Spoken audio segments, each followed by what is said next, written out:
দেশে জন্ম নিয়েছি, এই সোনার বাংলাদেশে দাঁড়াইয়া এমনও টুপিওয়ালা ভণ্ড আছে, সেই ওমরের বলে সে নাকি ভণ্ড বেদাতি। যারা ওমরের ভণ্ড বলে ওর 14 গোষ্ঠী ভণ্ড, কোনো সন্দেহ নাই। ওর 14 গোষ্ঠী ভণ্ড, ওর 14 গোষ্ঠী বেদাতি। ওমরের ভণ্ড বলার মতো সোনার বাংলায় লোক আছে। কোন দেশে আছেন চিন্তা করেন। সাহাবায়ে কেরামের বিরোধিতা ইশারায় যারা করবে, ডাইরেক্ট যারা করবে, তারা মুমিন মুসলমান আলেম হলেও 72 দলের জাহান্নামীদের অন্তর্ভুক্ত।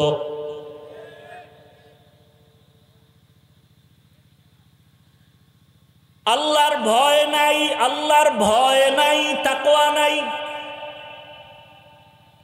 এই কারণেই ঝামেলা।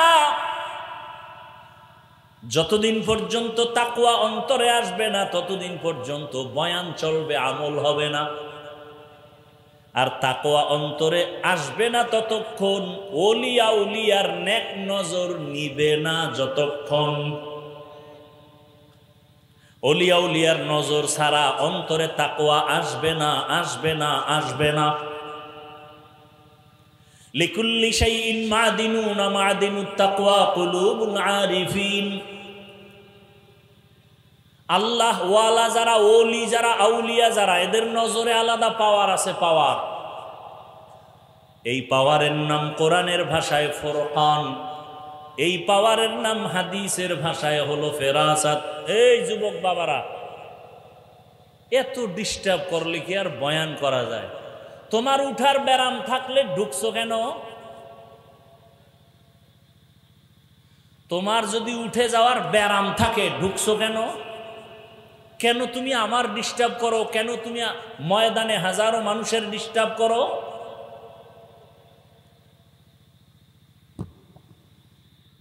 আর একটা লোক যদি উঠে, সাথে সাথে আমি মোনাজাত দিয়ে দেব, হাত দুটো উঠাই, এই সাথে সাথে আস্তে আমি আলহামদুলিল্লাহ বইলে হাত উঠাই দেব। আর চিল্লাইলেও আর জিন্দেগিতে এই হাত নিচে নামবে না, মোনাজাত শেষ। একটা লোক উঠলে আমি মোনাজাত দিয়ে দেব।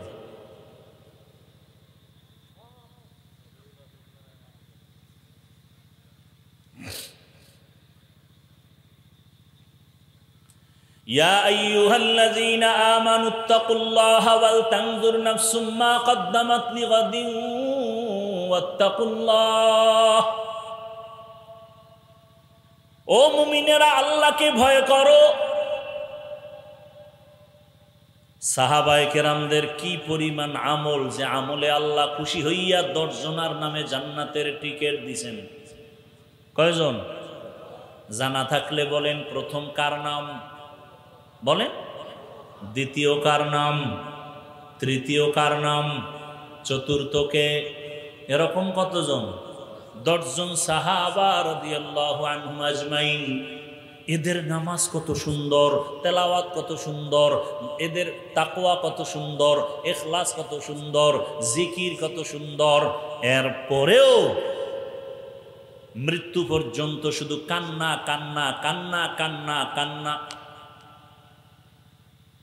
রহমতের নবী বলেন, আকাশের দিকে তাকাইয়া যেমন অগণিত তারকা দেখো, আমার ওমরের আমলটাও তারকার মতো অগণিত।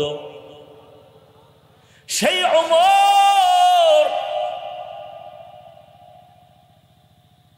ঈদের দিন দরজায় তালা লাগায় কান্না করেন। আবু হুরায়রা রাদিয়াল্লাহু আনহু বলেন, খলিফাতুল মুসলিমিন ঈদের আনন্দ বাদ দিয়ে কাঁদেন কেন? ওমর বলে, আবু হুরায়রা, রমাজানে রোজা রাখলাম, নামাজ পড়লাম, তারাবি তেলাওয়াত, আল্লাহর কাছে গ্রহণ হইল কিনা চিন্তায় কান্না করি।